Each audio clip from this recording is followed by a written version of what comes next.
Audience না পাওয়ার ফল বা rich না হওয়ার ফল। এই ভিডিওটা প্রথম থেকে শেষ পর্যন্ত দেখার জন্য অনুরোধ রইল। আর আপনাদের বন্ধু বান্ধবদের মাঝে এই ভিডিওটা শেয়ার করবেন যাতে তারা এটার জন্য জানতে পারে। তো অডিয়েন্স আর রিচ এটা বাড়ে না কেন বা পায় না কেন?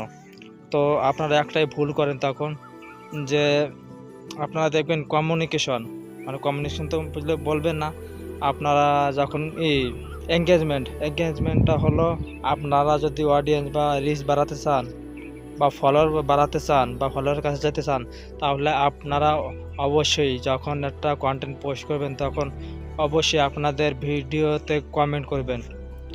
মনে করেন একজন দেখলো বা দুইজন দেখলো, তারা যখন দেখে বলবে, কমেন্ট করবে, সেই কমেন্টের রিপ্লাই দিতে হবে। রিপ্লাই দিলে হয় কি, কমিউনিকেশন তৈরি হয় বা এঙ্গেজমেন্ট তৈরি হয়। তখন যখন আপনাদের মাঝে মানে অডিয়েন্সের মাঝে আর আপনার মাঝে যখন একটা এঙ্গেজমেন্ট মানে বন্ধুত্ব তৈরি হয় বা ভালো রিলেশন তৈরি হয় রিপ্লাইয়ের মাধ্যমে, তখন ফেসবুকে ভেবে নেয় যে আপনাদের ভালোই হয়েছে, তারপর আস্তে আস্তে তারা রিচও বাড়ায় আর আপনার অডিয়েন্সের কাছেও আপনার ভিডিওটা যায়। এই জন্য ভুল করবেন না, আর অবশ্যই ভিডিওটা লাইক কমেন্ট শেয়ার করবেন। ধন্যবাদ।